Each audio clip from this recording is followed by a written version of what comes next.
മാതൃദിനത്തിന് വേണ്ടി ഒരു കവിത എഴുതിത്തരാൻ പൂജാരിനെ ആവശ്യപ്പെട്ടപ്പോൾ സാധാരണ അമ്മമാരെക്കാൾ നമുക്ക് ഓർമ്മിക്കാവുന്ന നമ്മുടെ അമ്മ ഗുരുവിൻ്റെ അമ്മയാണല്ലോ, ഒത്തിരി ത്യാഗം സഹിച്ച അമ്മ. അങ്ങനെ അമ്മയെ തുടങ്ങിയ ഒരു എളിയ കവിത നിങ്ങളുടെ മുമ്പിൽ അവതരിപ്പിക്കുകയാണ്. സ്നേഹപൂർവ്വം സ്വീകരിക്കുക. കഥ പുഞ്ചിപ്പാടുന്ന നാടു ചുറ്റിപ്പക്ഷി അഞ്ചടിപ്പാടത്തു വന്നിറങ്ങി. കഥ പുഞ്ചിപ്പാടുന്ന നാടു ചുറ്റിപ്പക്ഷി അഞ്ചടിപ്പാടത്തു വന്നിറങ്ങി. കാതിരുളിമ്പമായി പാടിയ പാട്ടത് അമ്പതൻ നോവുകളായിരുന്നു. കുടിലിൽ പിറന്നൊര പൈതലിൻ ശോഭയിൽ റാന്തൽ വിളക്കതു മങ്ങി നിന്നു. കുടിലിൽ പിറന്നൊര പൈതലിൻ ശോഭയിൽ റാന്തൽ വിളക്കതു മങ്ങി നിന്നു. കരുണ സ്വരൂപന പൈതലെ നോക്കിയ നമ്മ വിളിച്ചു കരുണക്കുഞ്ഞേ. തന്നോമൽ പൈതലിൻ വിശപ്പകറ്റിടുവാൻ പല വേളയും ചെയ്തു പാവമമ്മ. അമ്മതൻ നോവതു കണ്ടൊരാ കുഞ്ഞ് റാട്ടുതിരിക്കുവാൻ പോയിരുന്നു.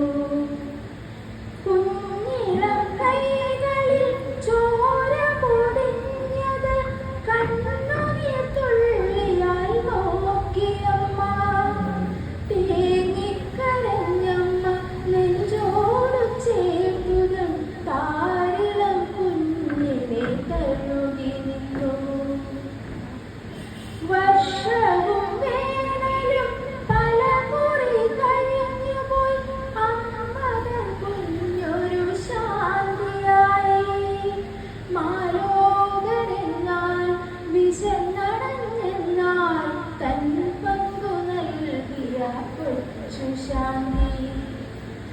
അധികാരമുള്ളോർ തൻ കൂർമ്മ ബുദ്ധി അന്നം കൊടുത്തതും തെറ്റെന്നായി. തെറ്റിനു ശിക്ഷ നടപ്പാക്കുവാനവർ ഗുരുവിനെ അവിടുന്നു പടിയിറക്കി. ജലപാനമില്ലാതെ ഗുരു ചെയ്ത ത്യാഗം അവിടുത്തെ പ്രാർത്ഥന പൂർണ്ണതയാ. ആരോരുമില്ലാത്ത കുന്നിൻ മുകളിലായി പോലെ കുടിടുന്നു തീർത്തു ഗുരു. ഗുരുധ്യാനം ചെയ്യുന്ന പുണ്യഗിരി അവിടെയും വന്നെത്തി കേട്ടറിഞ്ഞോ. ഒരു കിഴങ്ങാണേലും ഉള്ളതു നൽകി പുണ്യം പകർന്നു നിറഞ്ഞു ഗുരു.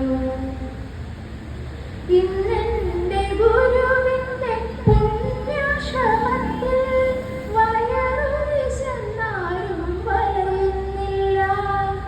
ഗുരുവിന്റെ സ്നേഹ കരുതലിൻ ഫലമല്ലോ ശാന്തിഗിരിയിലെ അന്നദാനം.